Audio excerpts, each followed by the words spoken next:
I still remember the sound of the trash can lid hitting the metal rim, that hollow clang that seemed to echo through the entire kitchen. Derek had just spit out my food, my grandmother's recipe, the dish that carried 3 generations of women in every spoonful, and thrown it away like garbage. He wiped his mouth with the back of his hand and looked at me with something between disgust and amusement. "This is what you people eat where you're from?" he said, loud enough for everyone to hear.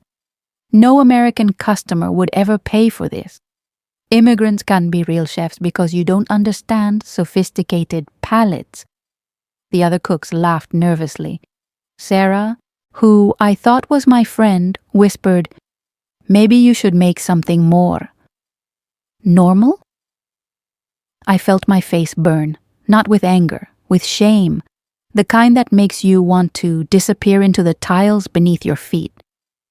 I gathered the plates in silence, scraped every last bit into the trash, and spent the rest of my shift on autopilot.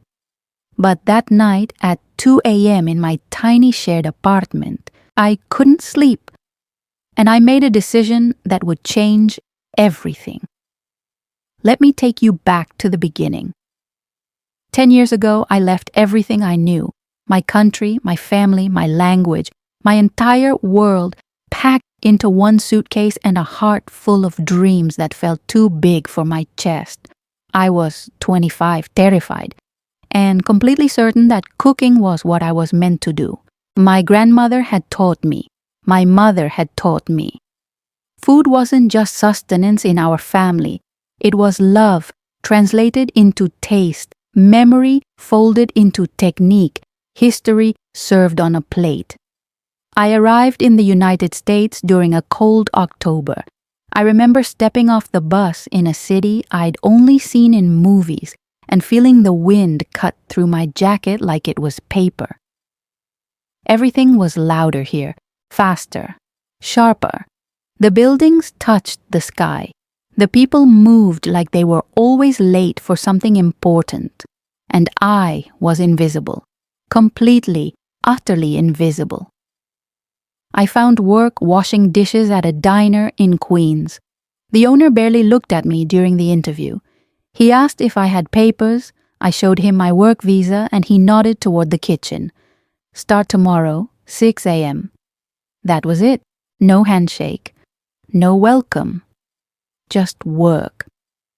I washed dishes for 8 months. My hands cracked from the detergent. I smelled like grease and chlorine no matter how many times I showered.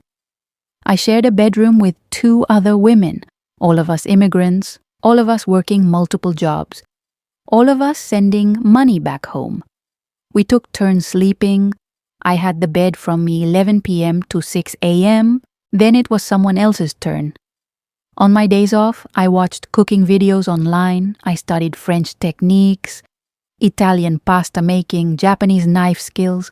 I took notes in a notebook that got so greasy the pages stuck together.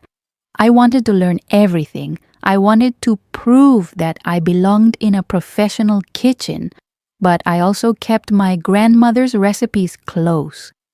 I wrote them down in Spanish, in her words, with her measurements that were never precise but always perfect. A handful of this, a pinch of that, until it smells like home. Eventually, I got a job as a prep cook at a nicer restaurant, then another, then another. I moved up slowly, painfully, invisibly. I worked twice as hard as everyone else and got half the credit. I watched white chefs with half my experience get promoted while I stayed in the back, chopping onions, prepping stocks, doing the work no one else wanted to do. I learned to make myself small, to not complain, to not draw attention, to say, "Yes, chef," even when the request was ridiculous or demeaning. I learned that my accent made people assume I was less intelligent, less skilled, less worthy of respect. I learned that my food, the food of my culture, was only valuable when a white chef elevated it and called it fusion. I watched my recipes get stolen, repackaged, put on menus without credit, while I stayed silent because I needed the job, I needed the visa sponsorship, I needed to survive. The holidays were the hardest. Thanksgiving, Christmas, New Year's. Everyone else had family dinners, traditions, people who loved them waiting at home. I worked double shifts. I made turkey and stuffing and pumpkin pie for strangers while my own family was thousands of miles away, celebrating without me. My mother would call, and I'd pretend I was fine. Yes, Mama, I'm eating well. Yes, I'm happy. Yes, it's everything I dreamed of. I lied because the truth would break her heart. The truth was that I was lonely, that I cried in the walk-in freezer during busy shifts because it was the only place no one could see me, that I questioned every day whether leaving home was worth it. But I kept cooking. I kept learning. I kept believing that one day it would all make sense. 3 years ago, I started working at Marchand, an upscale French-American restaurant in Manhattan. It was the kind of place where appetizers cost $30, and the dining room had more flowers than some weddings. The chef, Derek Hoffman, had been featured in Bon Appetit and Food and Wine. He was considered a rising star, innovative, bold, uncompromising. What they didn't write about was how he treated his staff. Derek ruled the kitchen like a tyrant. He screamed, he threw pans, he insulted people's intelligence, their skills, their worth as human beings. If you cried, you were weak. If you complained, you were ungrateful. If you made a mistake, you were reminded of it for weeks. I kept my head down. I did my job.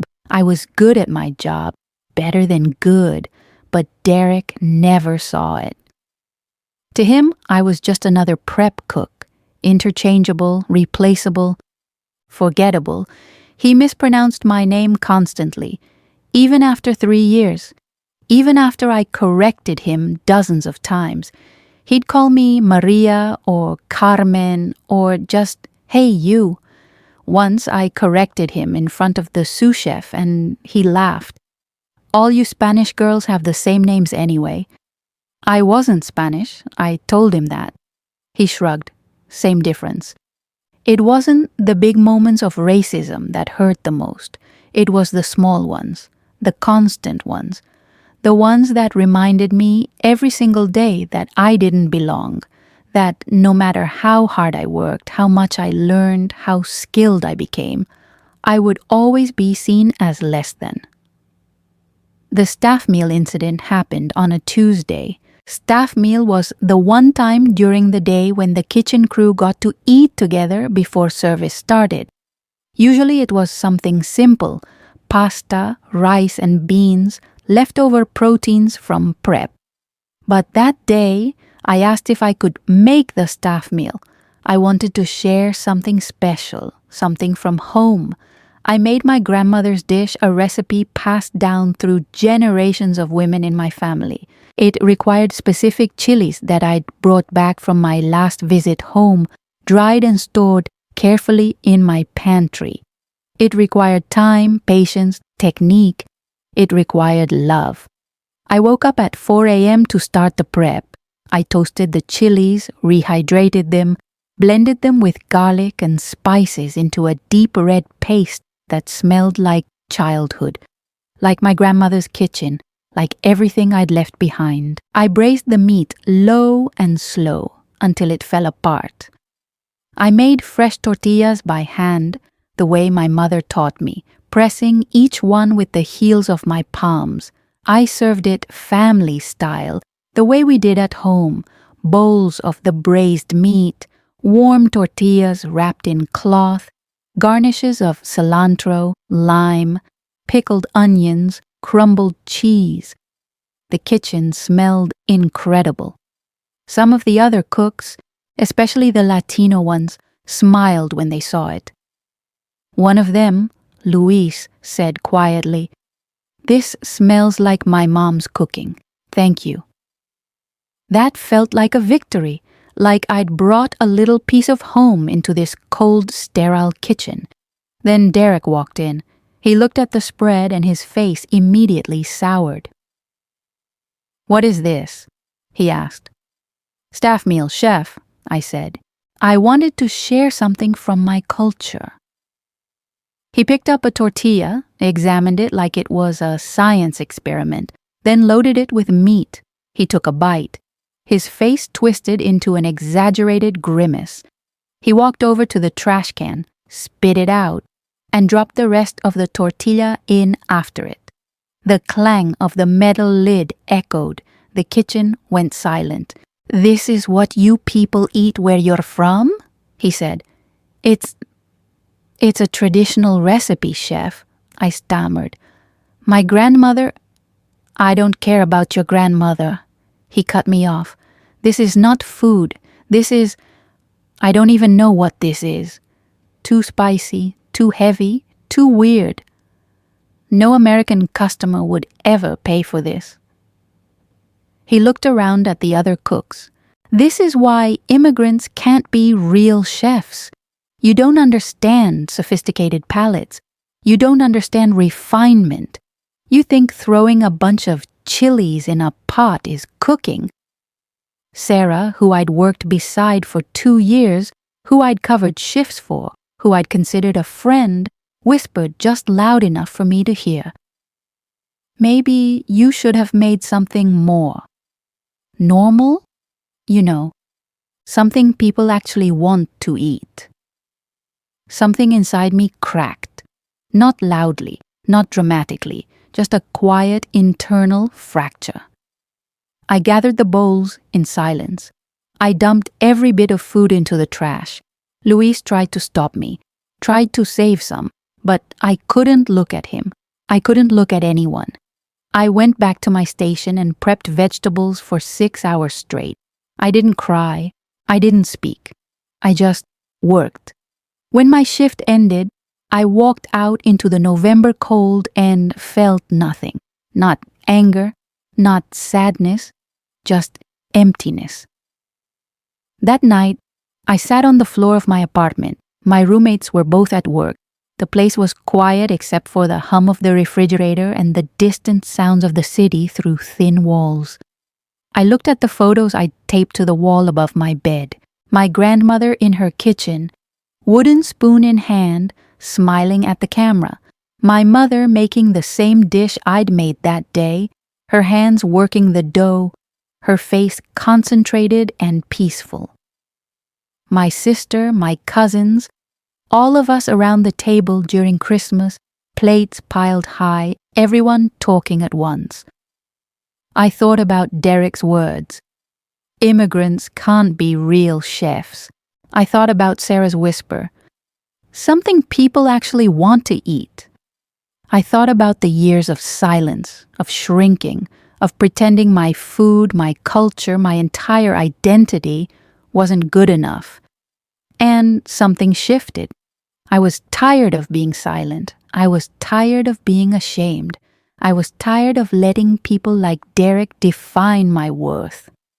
At 2 a.m., I stood up. I went to my tiny kitchen, the one I shared with 2 other people, with its 2 burners and a microwave that only worked half the time. I pulled out my phone, the same cracked screen phone I'd had for 5 years. I propped it up on a stack of cookbooks. I turned on the lamp, the only decent lighting I had, and I started cooking. I made the same dish Derek had thrown away. Every step I narrated in Spanish first, then in English, explaining what I was doing and why. I talked about my grandmother, about learning this recipe as a little girl, about the way the smell of toasting chilies meant love in my family. I talked about the technique, the patience, the care. I didn't try to make it pretty. I didn't have fancy equipment or perfect lighting. It was just me, my voice, my hands, my food. The video ended up being 3 minutes long. I watched it back once, decided it was good enough, and posted it on TikTok. I used hashtags, Tosmong immigrant food, Sotos authentic cooking, Tao traditional recipes, our food is memory. I didn't expect anything. I'd posted cooking videos before and gotten maybe a few hundred views, mostly from other home cooks. I posted it at 2:47 a.m. and went to bed. When I woke up 6 hours later, my phone was buzzing, continuously. I picked it up, still half asleep, and saw the notifications, 247 of them. I opened TikTok. The video had 50,000 views. I blinked, I refreshed, 63,000. I sat up. My hands were shaking. I started reading the comments.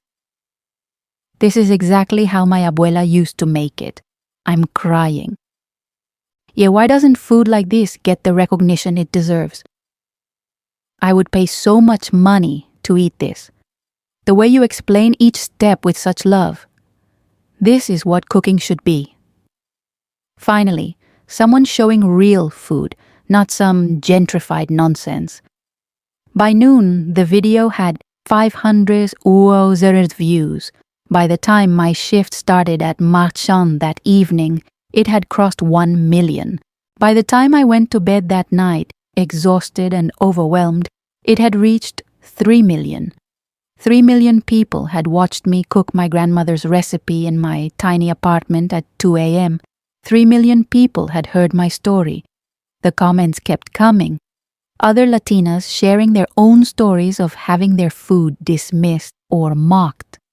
Chefs, real chefs with credentials and restaurants and followings, praising my technique, my respect for tradition, my storytelling. Food bloggers asking for the full recipe.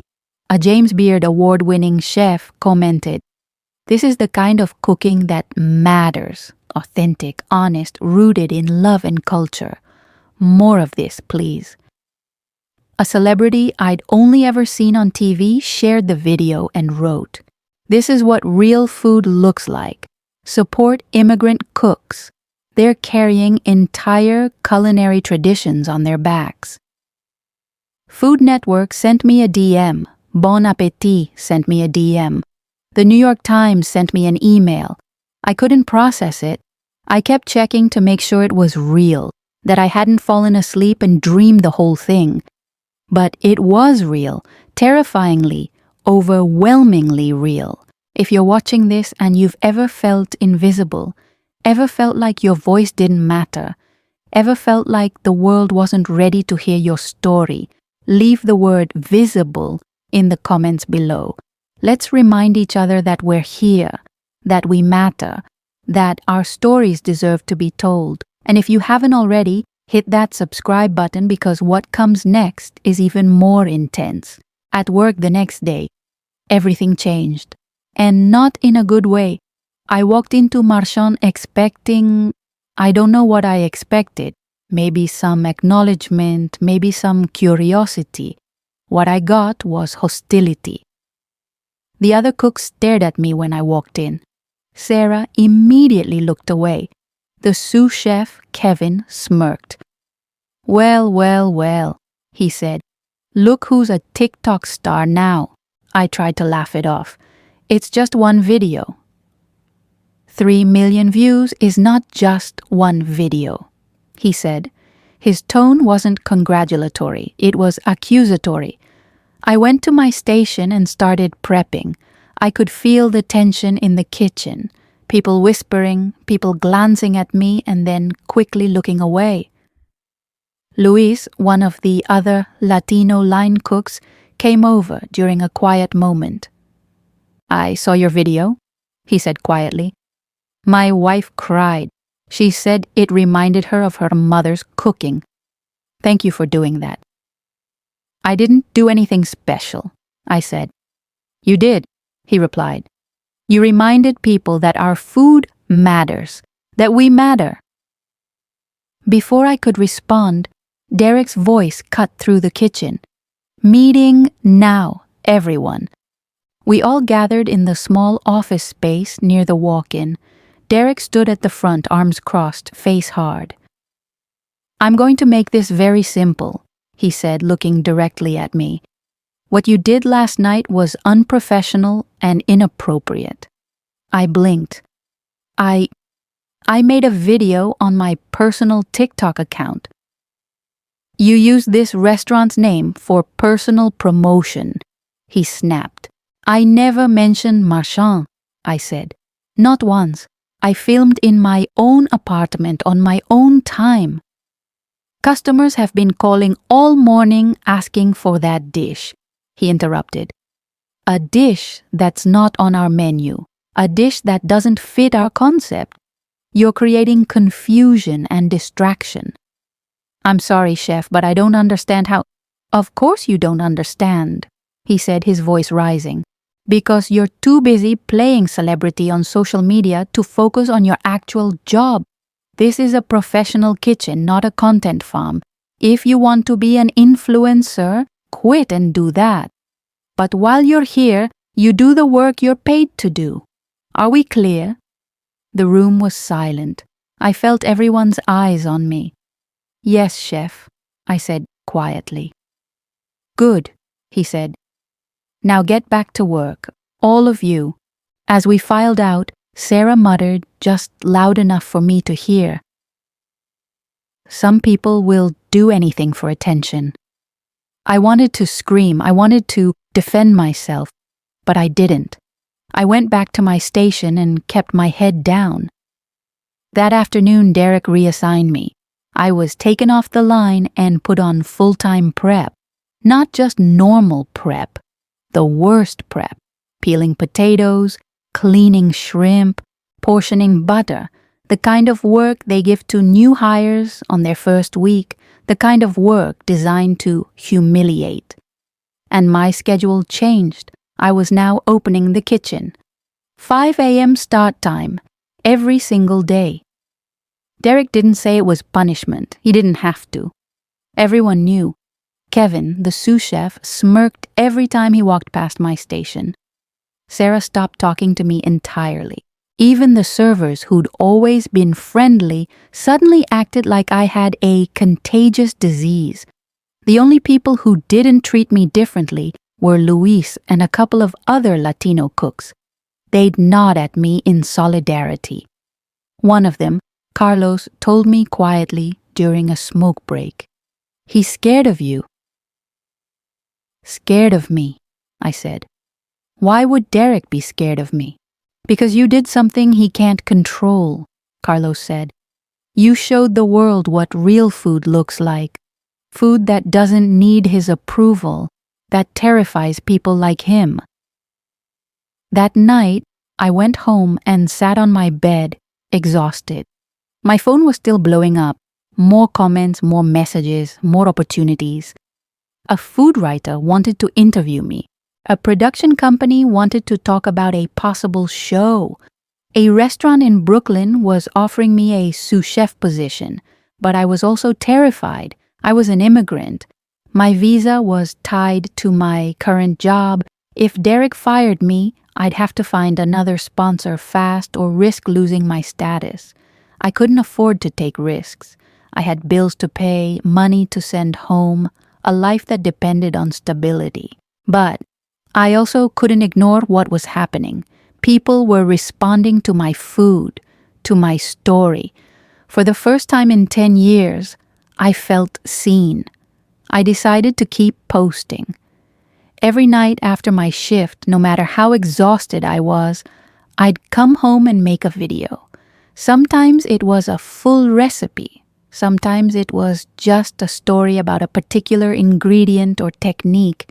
Sometimes it was me talking directly to the camera about what it's like to be an immigrant in a professional kitchen, about the racism and dismissiveness and erasure.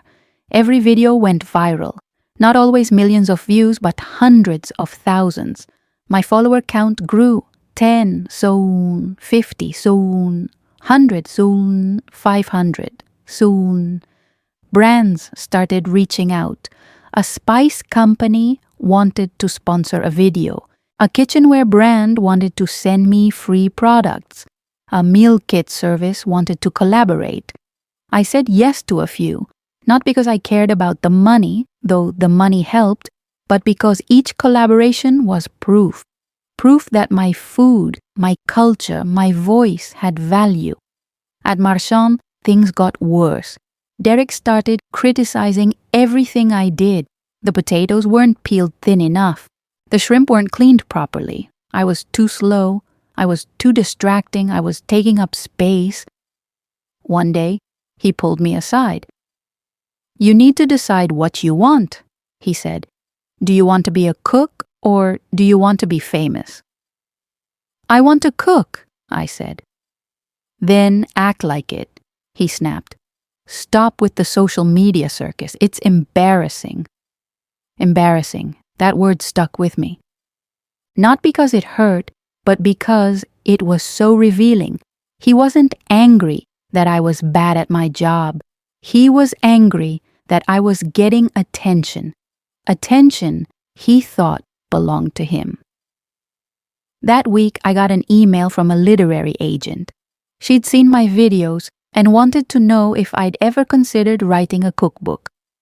"Your storytelling is incredible," she wrote, "and the way you honor your culture while making it accessible to everyone is exactly what the food world needs right now. I think there's a book here, maybe even a series."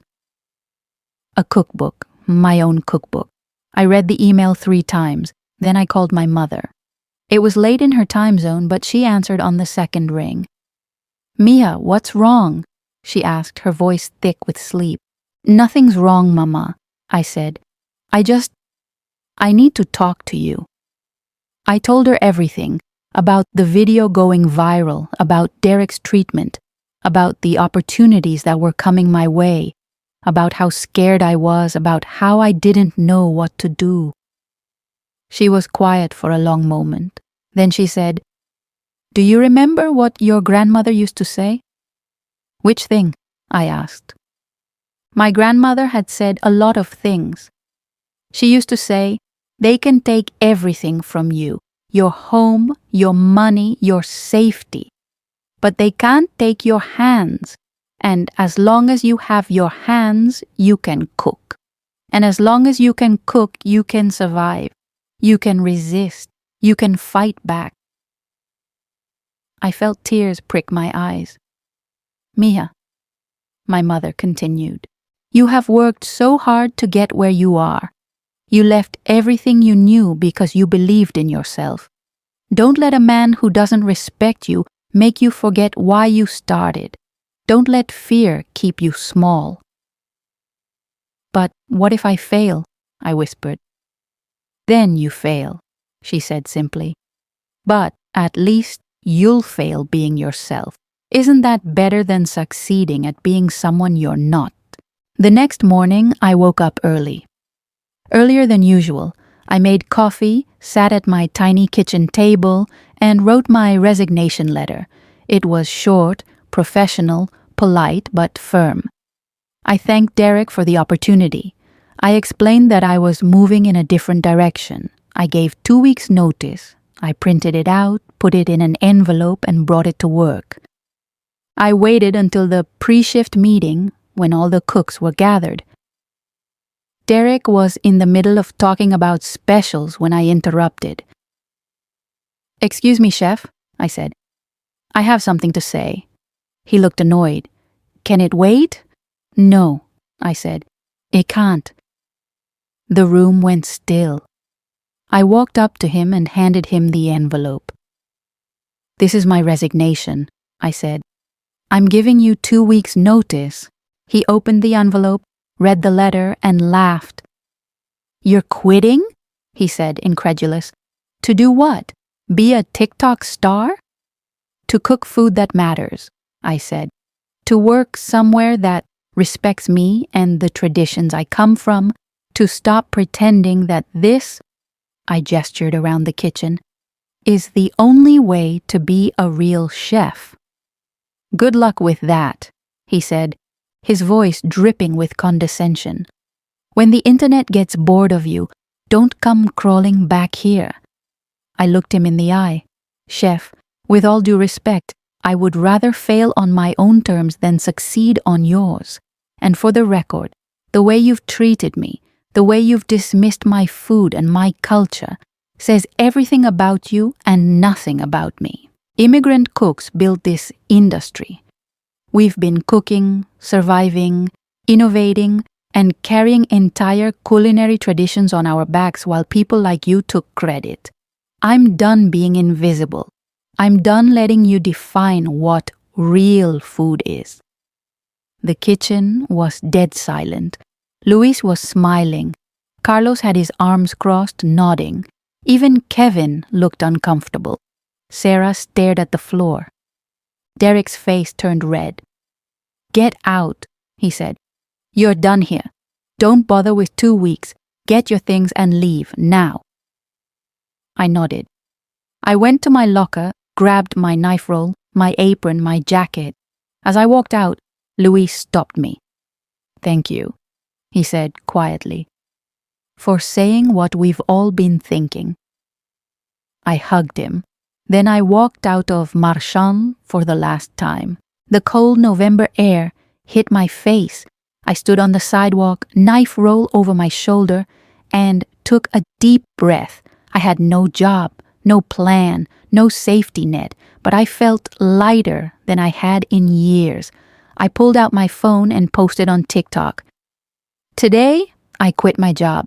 I'm done working in kitchens that don't value me. I'm going to start something new, something that honors where I come from. I don't know exactly what it looks like yet, but I'm going to figure it out. If you've ever felt like you had to choose between your identity and your career, you're not alone. We're going to build something better, together." I posted it and started walking. By the time I got home, the video had 200 sous-Zeleron views.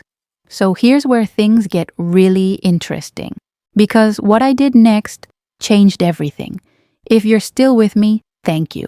The best part of this story is coming up, and I promise you, it's worth it. Make sure you're subscribed so you don't miss what happens next. The first week after quitting was terrifying. I had some savings, not much, but enough to cover a few months of rent if I was careful. I started responding to the messages and emails I'd been ignoring. The literary agent, the production companies, the restaurant offers. But something kept pulling me back to a different idea. I didn't want to work for someone else anymore. I didn't want to fit into someone else's vision. I wanted to create my own space, a space where immigrant cooks could be celebrated, not tolerated, where traditional food wasn't called ethnic like it was a limitation, where your accent didn't determine your competence. I started researching pop-up events. Pop-ups were temporary dining experiences, usually held in rented spaces or shared kitchens. Chefs could showcase their food without the overhead of a full restaurant. It was risky, but it was doable. I found a shared commercial kitchen space in Brooklyn that rented by the hour. It was clean, well-equipped, and affordable. I booked it for a weekend 2 months out. Then I announced it on TikTok. "I'm doing my first pop-up," I said into the camera. "It's going to be small, intimate, just 30 seats. I'll be serving the dishes from my childhood, the ones I grew up making with my grandmother and mother. The ones that carry our stories. Tickets will go on sale next Friday at noon. I hope you'll join me." I posted the video and tried not to think about what would happen if no one bought tickets. If I'd made a huge mistake. If Derek had been right and the internet was already bored of me. The video went up on a Tuesday night. By Wednesday morning, it had 400 Yaruazurnen views. By Friday at noon, when tickets went on sale, I had thousands of people waiting on the ticketing website. The tickets sold out in 11 minutes, all 30 seats gone. I sat staring at my laptop screen, unable to process what had just happened. My phone rang. It was the woman who ran the shared kitchen space. "I don't know what you did," she said, laughing, "but my website crashed from the traffic. Do you want to add a second seating, maybe even a third?" "Yes," I said, still in shock. Yes, let's do that. We added 2 more seatings that same weekend. Those sold out in under an hour. I suddenly had 90 people coming to eat my food. 90 strangers who trusted me, who wanted to hear my story, who were willing to pay money to experience something I was creating. The next 6 weeks were a blur. I tested recipes, refined techniques, planned the menu. I decided to make it a 5-course tasting menu, each dish representing a different part of my journey. The first course was my grandmother's recipe, the one Derek had thrown away. The second was a dish my mother used to make for my birthday every year. The third was something I'd created in culinary school, a fusion of traditional flavors with French technique. The fourth was inspired by my first year in America, when I'd lived off cheap ingredients and creativity. The fifth was a dessert, my sister's favorite, made with ingredients from home. I also decided that every pop-up would feature stories. Between courses, I'd talk about the dish, the memory behind it, the technique, the culture. I wanted people to understand that food isn't just taste. It's history, identity, resistance, love. The week of the pop-up, I barely slept. I prepped ingredients, organized equipment, confirmed RSVPs. My roommates helped me pack and load everything into a borrowed van. Luis and Carlos, my former co-workers from Marchand, offered to help me cook. You gave us the courage to stand up for ourselves, Luis said. Let us be part of this. I wanted to cry. Instead, I hugged them and said yes. The night of the first seating arrived. I got to the kitchen space 3 hours early to set up. We arranged tables, set out plates, prepped the final components.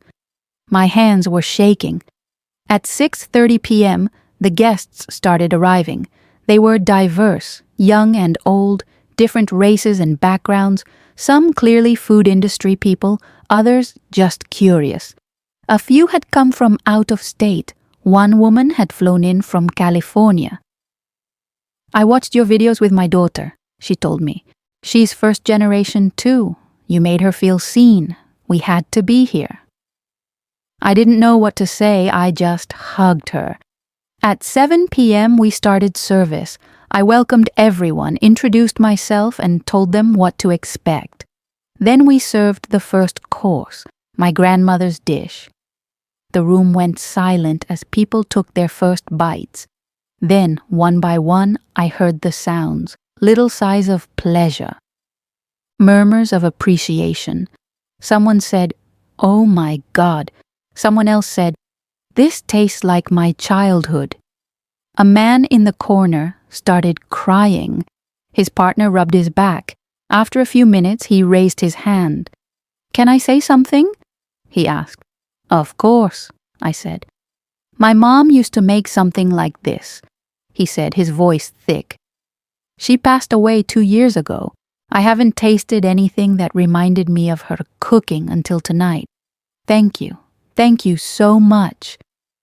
The room erupted in applause. I had to turn away and wipe my eyes. This was why I was doing this. Not for fame, not for money, for connection, for memory, for love. The rest of the evening was magic. Every course landed, every story resonated. People laughed, cried, asked questions, shared their own memories. By the time we served dessert, the room felt like a family gathering. People were talking to each other, exchanging numbers, promising to stay in touch. When the last guest left, I collapsed into a chair. Luis and Carlos sat down beside me. "That was incredible," Carlos said. "You did it," Luis added. "You really did it." I looked at them and smiled. We did it. The next 2 nights were just as successful. By the end of the weekend, I had cooked for 90 people. I'd told my story 90 times, and every single person had left feeling something. On Monday morning, I woke up to a new flood of messages. Reviews had started popping up. A food blogger had written, "This is the most honest, soulful meal I've had in years. Forget Michelin stars. This is what food should be." A local newspaper critic had been at the second seating, incognito. Her review went up that morning. "In a world of overhyped fusion and cultural appropriation, this pop-up is a revelation. The chef cooks with integrity, skill, and profound respect for her roots. This is food as memory, food as resistance, food as love. I can't wait to see what she does next." The review got picked up by other outlets. Suddenly, I was getting interview requests from major publications. A producer from a morning show called and asked if I'd come on to talk about my journey. I said yes to almost everything, not because I wanted fame, but because I wanted people to understand. I wanted them to see that immigrant food isn't a trend or a novelty. It's the backbone of American cuisine. It's always been here, cooked by people who were rarely given credit, rarely given respect. Over the next few months, I did more pop-ups. Each one sold out faster than the last. I started getting contacted by other immigrant cooks who wanted to do something similar. "Can you help me?" they'd ask. "Can you teach me how you did this?" I realized I didn't want to do this alone. I wanted to build something bigger. I used the money from the pop-ups and a small business loan to open a permanent space, not a traditional restaurant, a community kitchen and dining room, a place where immigrant cooks could host their own pop-ups, teach classes, and share their food and stories. I called it Raíces, which means roots in Spanish. We opened 6 months after my first pop-up. The space was small but beautiful. The walls were decorated with photos of immigrant families, recipes written in different languages, art from local artists. The dining area had mismatched tables and chairs, the kind you'd find in someone's home. It felt warm, lived in, welcoming. We hosted pop-ups twice a week, featuring different cooks from different cultures: Mexican, Filipino, Ethiopian, Vietnamese, Haitian, Nigerian. Each cook got to design their own menu, tell their own stories, share their own traditions. We charged fairly, paid cooks well, and made sure everyone felt supported. The community responded. Races became a destination. Food critics came, celebrities came, but more importantly, regular people came. People who wanted to taste something real, hear something true, be part of something meaningful. The James Beard Foundation took notice. 8 months after opening Races, I got a phone call. I'd been nominated for Best Chef, New York. I didn't believe it at first. I asked them to repeat it. "You've been nominated," the woman said again, "for your work at Races, for your advocacy for immigrant cooks, for your contributions to the food community. Congratulations."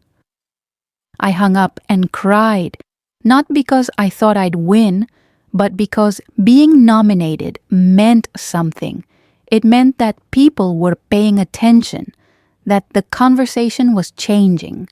The awards ceremony was in April. I brought my mother as my date.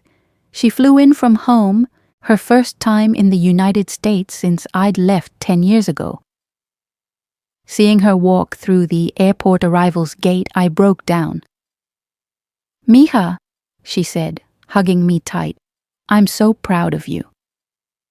The night of the awards, I wore a dress with traditional embroidery from our region. My mother wore a shawl my grandmother had made years ago. We walked the red carpet together. Photographers snapped pictures. People asked who designed my dress. "My aunt," I said proudly, "in my hometown." We sat in the audience, surrounded by famous chefs, people I'd only seen on TV or read about in magazines.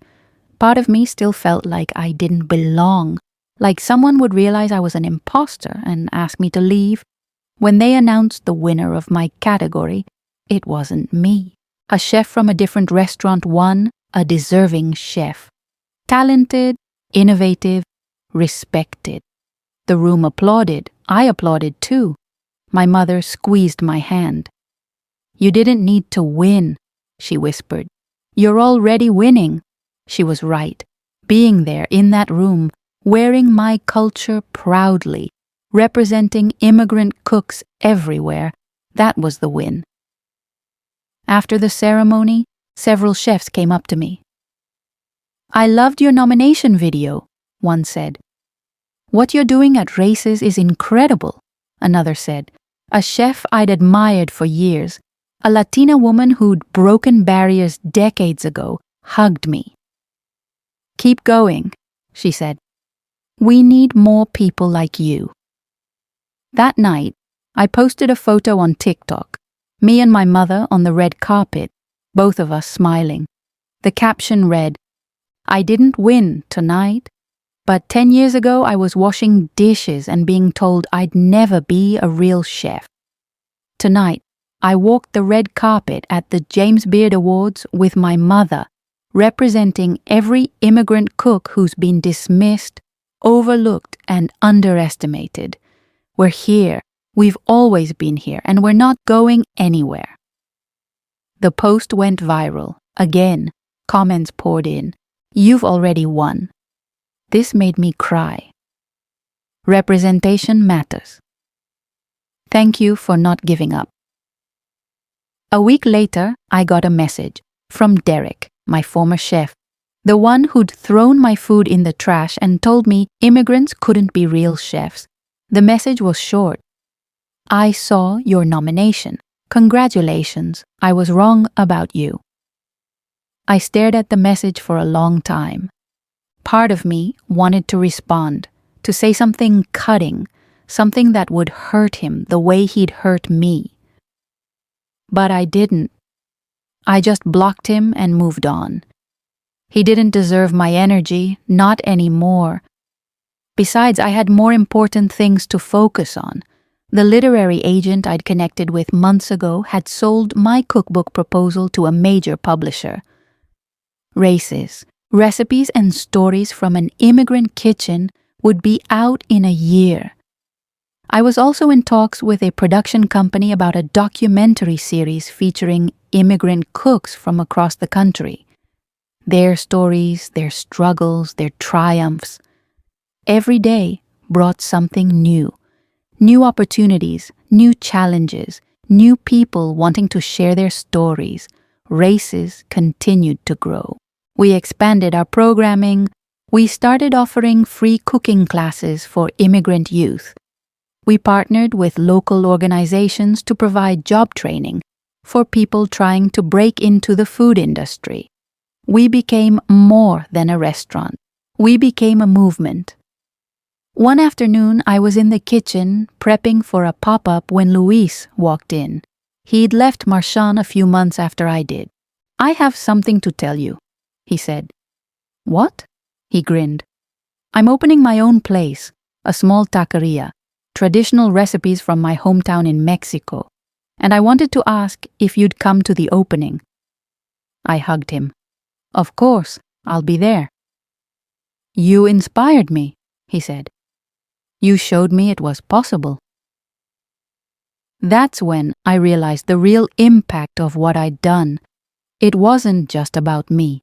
It was about everyone who'd ever been told they weren't good enough, weren't skilled enough, weren't worthy enough. It was about showing them that their food, their culture, their stories mattered. A few months later, I got an email from a young woman. She was 19, an immigrant from Central America, working as a dishwasher in a restaurant in Texas. "I've been watching your video since the beginning," she wrote. "You made me believe I could do more than wash dishes. I just enrolled in culinary school. I'm terrified, but I'm doing it.